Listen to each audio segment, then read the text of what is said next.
Hey, I want to chat about overwhelm. Overwhelm. I remember the first time I heard the words overwhelm is a choice. I said, "Oh, off. Don't think so. I don't choose to feel like this." And at that point, I went, "Oh, of course, because it's just a feeling." And I would put it to you that overwhelm is a choice. However, when you're in it, and I'm sure you understand this, either you're in it right now or you have it quite often, overwhelm is something that can be stopped. It is a set of feelings, a set of beliefs, parameters, a pattern that we create, that we have in our life, bizarrely to help us. Everything that we have in our life is there to help us subconsciously. It's just maybe we've not quite programmed it right. But let's talk about overwhelm rather than that. Now, overwhelm can come from allowing other people's beliefs to attach to us. Every time we have our eyes open and we are consuming data. Think about that. Data. We are consumers. That's what we are doing. We are consuming things through our eyes, through our ears, through our taste buds, through touch, through conversation. Every single sense of ours is alert and we are consuming. And with every single millisecond of consumption, we are creating rules about that. And especially now when there's been huge diverse sort of thoughts and feelings on things, every time we hear something or converse with somebody or touch or taste or whatever, or read something that doesn't quite sit with us, but there's bits of it resonate but not all of it, we then sort of take it and we hold it, and then we have a bit more and a bit more. And overwhelm happens when there's just too much.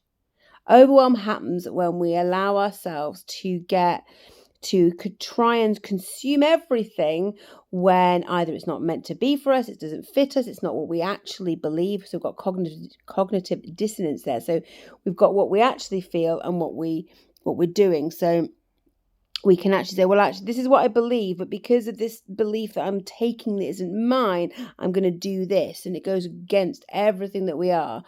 Then we hit overwhelm when we are not basically within ourselves and we're not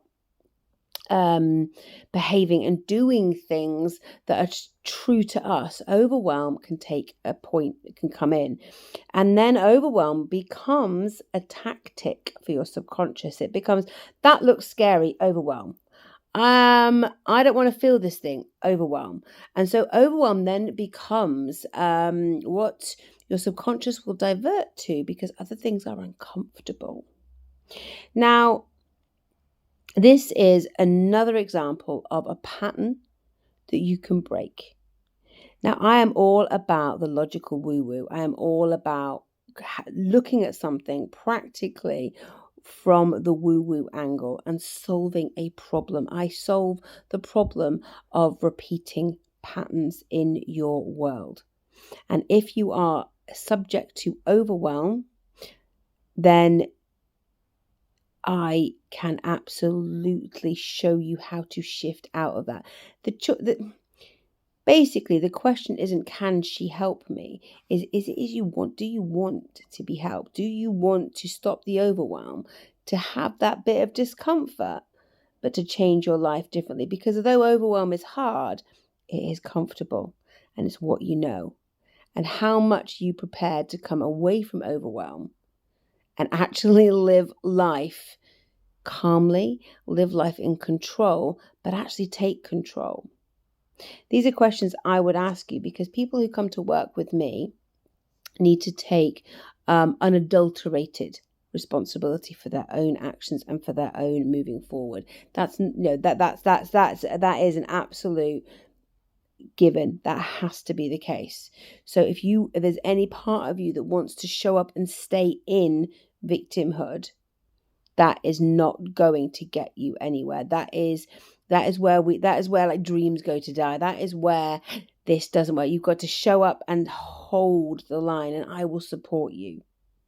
So overwhelm, people of overwhelm. It doesn't have to be like that. Are you prepared for it not to be like that?